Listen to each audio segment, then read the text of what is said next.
യേശുവെ സ്തുതി, യേശുവെ നന്ദി. പ്രിയ മാതാപിതാക്കളെ, സഹോദരി സഹോദരന്മാരെ, ഇന്ന് നമ്മൾ കേൾക്കുന്ന വചനഭാഗം ഉൽപ്പത്തി പുസ്തകം അധ്യായം 24.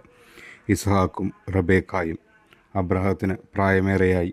കർത്താവ് എല്ലാ കാര്യങ്ങളിലും അവനെ അനുഗ്രഹിച്ചു. അവൻ തൻ്റെ എല്ലാ വസ്തുക്കളുടെയും മേൽനോട്ടക്കാരനും തൻ്റെ ഭവനത്തിലെ ഏറ്റവും പ്രായം കൂടിയവനുമായ വേലക്കാരനെ വിളിച്ചു പറഞ്ഞു, നിന്റെ കൈ എൻ്റെ തുടയുടെ കീഴെ വയ്ക്കുക. ഞാൻ പാർക്കുന്ന ഈ നാട്ടിലെ കാന്യാനിയുടെ പെൺമക്കളിൽ നിന്ന് എൻ്റെ മകന് ഭാര്യയെ തിരഞ്ഞെടുക്കുകയില്ലെന്ന് ആകാശത്തിൻ്റെയും ഭൂമിയുടെയും ദൈവമായ കർത്താവിൻ്റെ നാമത്തിൽ നിന്നെക്കൊണ്ട് ഞാൻ സത്യം ചെയ്യിക്കും. എൻ്റെ നാട്ടിൽ എൻ്റെ ചാർച്ചക്കാരുടെ അടുക്കൽ പോയി അവരിൽ നിന്ന് എൻ്റെ മകൻ ഇസ്ഹാക്കിന് ഭാര്യയെ കണ്ടുപിടിക്കണം. അപ്പോൾ ദാസൻ ചോദിച്ചു, ആ സ്ത്രീക്ക് എന്നോടുകൂടെ ഈ നാട്ടിലേക്ക് പോരാൻ ഇഷ്ടമില്ലെങ്കിലോ? അങ്ങ് വിട്ടുപോന്ന നാട്ടിലേക്ക് അങ്ങയുടെ മകനെ ഞാൻ കൊണ്ടുപോകണമോ? അബ്രഹാം പറഞ്ഞു, എൻ്റെ മകനെ അങ്ങോട്ട് കൊണ്ടുപോകരുത്. എൻ്റെ പിതാവിൻ്റെ വീട്ടിൽ നിന്നും ചാർച്ചക്കാരിൽ നിന്നും എന്നെ പുറത്തു കൊണ്ടുവന്നവനും എന്നോട് സംസാരിച്ചവനും നിൻ്റെ സന്തതികൾക്ക് ഈ ഭൂമി ഞാൻ തരുമെന്ന് വാഗ്ദാനം ചെയ്തവനുമായ ആകാശത്തിൻ്റെ ദൈവമായ കർത്താവ് തൻ്റെ ദൂതനെ നിനക്ക് മുൻപേ അയക്കും. നീ അവിടെ നിന്ന് എൻ്റെ മകന് ഒരു ഭാര്യയെ കണ്ടെത്തുകയും ചെയ്യും. എന്നാൽ ആ സ്ത്രീക്ക് നിന്നോടുകൂടെ പോരാൻ ഇഷ്ടമില്ലെങ്കിൽ എൻ്റെ ഈ ശബ്ദത്തിൽ നിന്ന് നീ വിമുക്തനാണ്. എൻ്റെ മകനെ അങ്ങോട്ട് തിരികെ കൊണ്ടുപോകരുതെന്ന് മാത്രം. തൻ്റെ യജമാനായ അബ്രാഹത്തിൻ്റെ തുടയ്ക്കു കീഴെ കൈവച്ച് ഭൃത്യൻ സത്യം ചെയ്തു. അനന്തരം ഭൃത്യൻ യജമാനൻ്റെ ഒട്ടകങ്ങളിൽ 10 വിലപിടിപ്പുള്ള ധാരാളം വസ്തുക്കളുമായി പുറപ്പെട്ടു. അവൻ മെസൊപ്പൊട്ടാമിയയിൽ നാഹോറിൻ്റെ നഗരത്തിലെത്തി. വൈകുന്നേരം സ്ത്രീകൾ വെള്ളം കോരാൻ വരുന്ന സമയത്ത് അവൻ ഒട്ടകങ്ങളെ പട്ടണത്തിന് വെളിയിൽ വെള്ളമുള്ള ഒരു കിണറിനടുത്ത് നിർത്തി. അനന്തരം അവൻ പ്രാർത്ഥിച്ചു, എൻ്റെ യജമാനായ അബ്രാഹത്തിൻ്റെ ദൈവമായ കർത്താവേ, ഇന്ന് എൻ്റെ ദൗത്യം അങ്ങ് വിജയിപ്പിക്കണമേ. എൻ്റെ യജമാനൻ്റെ മേൽ കനിയണമേ. ഞാൻ ഇതാ ഈ കിണറ്റുകരയിൽ നിൽക്കുകയാണ്. ഇന്നാട്ടിലെ പെൺകുട്ടികൾ വെള്ളം കോരാൻ വരുന്നുണ്ട്. നിൻ്റെ കുടം താഴ്ത്തിത്തരിക, ഞാൻ കുടിക്കട്ടെ എന്ന് പറയുമ്പോൾ ഇതാ കുടിച്ചുകൊള്ളുക. നിങ്ങളുടെ ഒട്ടകങ്ങൾക്കും ഞാൻ വെള്ളം കോരിത്തരാം എന്ന് പറയുന്ന പെൺകുട്ടിയായിരിക്കട്ടെ അങ്ങയുടെ ദാസനായ ഇസഹാക്കിന് അങ്ങ് നിശ്ചയിച്ചിരിക്കുന്നവൾ. അങ്ങ് എൻ്റെ യജമാനനോട് നിരന്തരമായ കാരുണ്യം കാണിച്ചിരിക്കുന്നുവെന്ന് അതുവഴി ഞാൻ മനസ്സിലാക്കും. അവൻ ഇത് പറഞ്ഞു തീരും മുൻപ് തോളിൽ കുടവുമായി റബേക്ക വെള്ളം കോരാൻ വന്നു. അവൾ അബ്രാഹത്തിൻ്റെ സഹോദരൻ നാഹോറിന് ഭാര്യ മിൽക്കായിലുണ്ടായ മകനായ ബെത്തുവേലിൻ്റെ മകളായിരുന്നു. പെൺകുട്ടി കാണാൻ വളരെ അഴകുള്ളവളും കന്യകയുമായിരുന്നു. അവൾ കിണറ്റുംകരയിലേക്ക് ഇറങ്ങി കുടം നിറച്ച് കയറി വന്നു. അബ്രാഹത്തിൻ്റെ ഭൃത്യൻ അപ്പോൾ അവളുടെ അടുത്തേക്ക് ഓടിച്ചെന്ന് പറഞ്ഞു, ദയവായി നിന്റെ കുടത്തിൽ നിന്ന് കുറച്ച് വെള്ളം കുടിക്കാൻ തരിക. പ്രഭോ, കുടിച്ചാലും, അവൾ പറഞ്ഞു. തിടുക്കത്തിൽ കുടം താഴ്ത്തിപ്പിടിച്ച് അവൾ അവന് കുടിക്കാൻ കൊടുത്തു. കുടിച്ചു കഴിഞ്ഞപ്പോൾ അവൾ പറഞ്ഞു, അങ്ങയുടെ ഒട്ടകങ്ങൾക്കും കുടിക്കാൻ ഞാൻ വെള്ളം കോരിക്കൊടുക്കാം. അവൾ വേഗം കുടത്തിലെ വെള്ളം തൊട്ടിയിലൊഴിച്ച് വീണ്ടും വെള്ളം കോരാൻ കിണറ്റിങ്കിലേക്ക് ഓടി. ഒട്ടകങ്ങൾക്കെല്ലാം വെള്ളം കോരിക്കൊടുത്തു. തൻ്റെ യാത്ര കർത്താവ് ശുഭമാക്കിയോ ഇല്ലയോ എന്നറിയാൻ അവൻ നിശബ്ദനായി അവളെ തന്നെ നോക്കി നിന്നു. ഒട്ടകങ്ങൾ കുടിച്ചു കഴിഞ്ഞപ്പോൾ അവൻ 1/2 ഷെക്കൽ തൂക്കമുള്ള ഒരു സ്വർണ്ണമോതിരവും 10 ഷെക്കൽ തൂക്കമുള്ള 2 പൊൻവളകളും അവൾക്ക് നൽകിക്കൊണ്ട് പറഞ്ഞു, നീ ആരുടെ മകളാണെന്ന് ദയവായി എന്നോട് പറയുക. നിന്റെ പിതാവിൻ്റെ ഭവനത്തിൽ ഞങ്ങൾക്ക് രാത്രി കഴിക്കാൻ ഇടം കാണുമോ? അവൾ പറഞ്ഞു, നാഹോറിന് മിൽക്കായിൽ ജനിച്ച ബെത്തുവേലിൻ്റെ മകളാണ് ഞാൻ. അവൾ തുടർന്നു പറഞ്ഞു, ഞങ്ങൾക്ക് കാലിത്തീറ്റയും കച്ചിയും വേണ്ടുവോളമുണ്ട്, താമസിക്കാൻ മുറിയുമുണ്ട്. അവൻ തലകുനിച്ച് കർത്താവിനെ ആരാധിച്ചുകൊണ്ട് പറഞ്ഞു, എൻ്റെ യജമാനായ അബ്രാഹത്തിൻ്റെ ദൈവമായ കർത്താവ് വാഴ്ത്തപ്പെട്ടവൻ. തൻ്റെ കാരുണ്യവും വിശ്വസ്തതയും അവിടുന്ന് അവനിൽ നിന്ന് പിൻവലിച്ചിട്ടില്ല.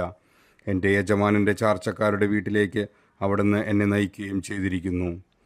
പെൺകുട്ടി ഓടിച്ചെന്ന് അമ്മയുടെ വീട്ടുകാരെ വിവരമറിയിച്ചു. റബേക്കായ്ക്ക് ലാബാൻ എന്നു പേരുള്ള ഒരു സഹോദരൻ ഉണ്ടായിരുന്നു.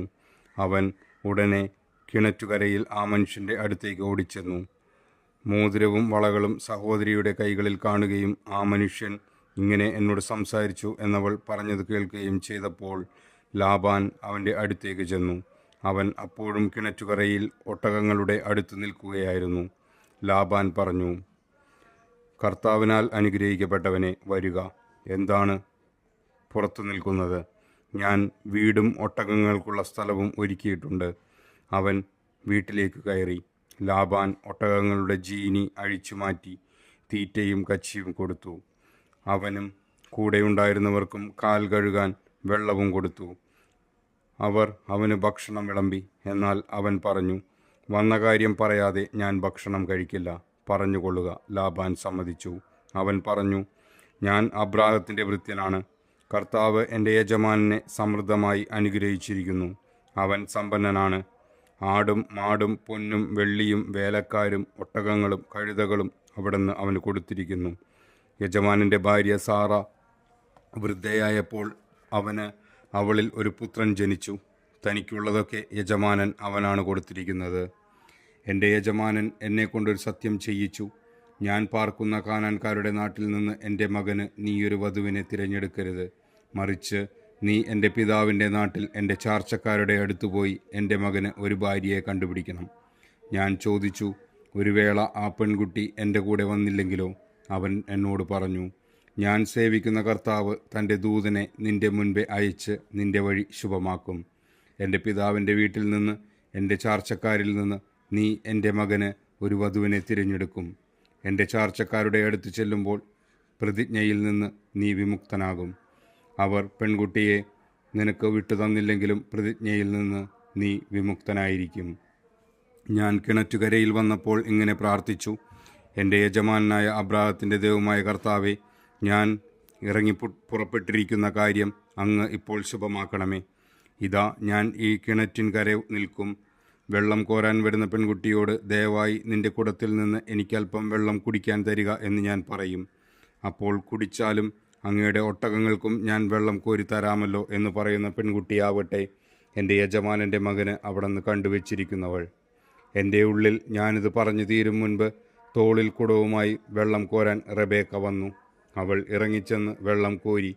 ഞാൻ അവളോട് എനിക്കല്പം കുടിക്കാൻ തരിക എന്ന് പറഞ്ഞു. അവൾ ഉടനെ കുടം തോളിൽ നിന്നിറക്കി ഇങ്ങനെ പറഞ്ഞു, കുടിച്ചാലും അങ്ങയുടെ ഒട്ടകങ്ങൾക്കും ഞാൻ കുടിക്കാൻ തരാം. ഞാൻ കുടിച്ചു. ഒട്ടകങ്ങൾക്കും അവൾ വെള്ളം കൊടുത്തു. അപ്പോൾ ഞാൻ അവളോട്, നീ ആരുടെ മകളാണ് എന്ന് ചോദിച്ചു. നാഹോറിന് മിൽക്കായിൽ ജനിച്ച ബെത്തുവേലിൻ്റെ മകളാണ് ഞാൻ എന്നവൾ പറഞ്ഞു. അപ്പോൾ ഞാൻ അവൾക്ക് മോതിരവും വളകളും കൊടുത്തു. അതിനുശേഷം എൻ്റെ യജമാനനായ അബ്രാഹത്തിൻ്റെ ദൈവമായ കർത്താവിനെ ഞാൻ താണുവണങ്ങി ആരാധിച്ചു. എൻ്റെ യജമാനൻ്റെ മകന് അവൻ്റെ സഹോദരൻ്റെ മകളെ വധുവായി തിരഞ്ഞെടുക്കുവാൻ എൻ്റെ നേർവഴിക്ക് നയിച്ച അവിടുത്തെ ഞാൻ സ്തുതിച്ചു. അതുകൊണ്ട് എൻ്റെ യജമാനനോട് നിങ്ങൾ കാരുണ്യത്തോടും വിശ്വസ്തയോടും കൂടി പെരുമാറുമെങ്കിൽ അത് പറയുക. മറിച്ചാണെങ്കിലും പറയുക, എനിക്ക് അതനുസരിച്ച് പ്രവർത്തിക്കാമല്ലോ. അപ്പോൾ ലാബാനും ബെത്തുവേലും പറഞ്ഞു, ഇത് കർത്താവിൻ്റെ ഇഷ്ടമാണ്. ഇതിനെക്കുറിച്ച് ഗുണവും ദോഷവും ഞങ്ങൾക്ക് പറയാനില്ല. ഇതാ, റെബേക്ക നിൻ്റെ മുൻപിൽ നിൽക്കുന്നു. അവളെ കൊണ്ടുപോയിക്കൊള്ളുക. കർത്താവ് തിരുവുള്ളമായതുപോലെ അവൾ നിൻ്റെ യജമാനൻ്റെ മകന് ഭാര്യയായിരിക്കട്ടെ. ഈ വാക്കുകൾ കേട്ടപ്പോൾ അബ്രാഹത്തിൻ്റെ ഭൃത്യൻ താണു വീണു കർത്താവിനെ ആരാധിച്ചു. അനന്തരം അവൻ പൊന്നും വെള്ളിയും കൊണ്ടുള്ള ആഭരണങ്ങളും വസ്ത്രങ്ങളും എടുത്ത് റെബേക്കായ്ക്ക് കൊടുത്തു. അവളുടെ സഹോദരനും അമ്മയ്ക്കും വിലപിടിപ്പുള്ള സമ്മാനങ്ങളും അവൻ കൊടുത്തു. അവനും കൂടെയുണ്ടായിരുന്നവരും ഭക്ഷിക്കുകയും പാനം ചെയ്യുകയും ആ രാത്രി അവിടെ ചെലവഴിക്കുകയും ചെയ്തു. പുലർച്ചയ്ക്ക് എഴുന്നേറ്റ് അവൻ പറഞ്ഞു, എന്നെ യജമാനൻ്റെ അടുത്തേക്ക് തിരിച്ചയക്കുക.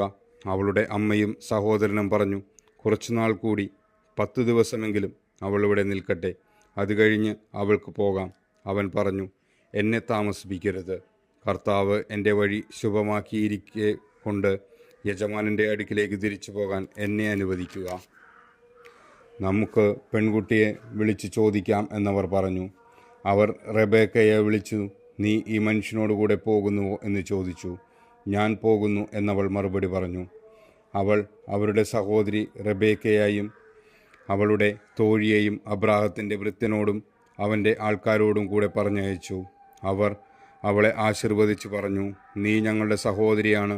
നീ 1000ങ്ങളുടെയും 10,000ങ്ങളുടെയും അമ്മയായി തീരുക. തങ്ങളെ വെറുക്കുന്നവരുടെ വാതിലുകൾ നിന്റെ സന്തതികൾ പിടിച്ചു കെട്ടട്ടെ. റെബേക്കായും തോഴിമാരും ഒട്ടകപ്പുറത്തു കയറി അവനെ അനുഗമിച്ചു. അങ്ങനെ റെബേക്കയുമായി ഭൃത്യൻ പുറപ്പെട്ടു.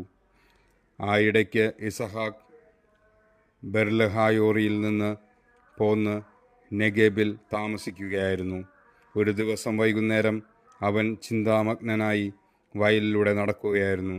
അവൻ തലപൊക്കി നോക്കിയപ്പോൾ ഒട്ടകങ്ങൾ വരുന്നത് കണ്ടു. റബേക്കായും ശിരസുയർത്തി നോക്കി.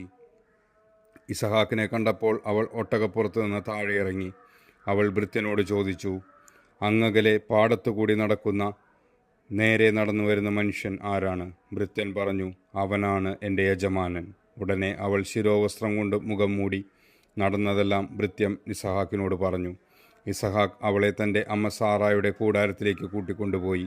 അവൻ അവളെ ഭാര്യയായി സ്വീകരിച്ചു. അവൻ അവളെ സ്നേഹിച്ചു. അങ്ങനെ അമ്മയുടെ വേർപാടിൽ ദുഃഖിച്ചിരുന്ന അവന് ആശ്വാസം ലഭിച്ചു. നമ്മുടെ കർത്താവായ ദൈവത്തിന് സ്തുതി. ഈ തിരുവചനം നമ്മുടെ ജീവിതത്തിൽ സന്തോഷവും സമാധാനവും ഐശ്വര്യവും കൊണ്ടുവരട്ടെ. ആമേൻ.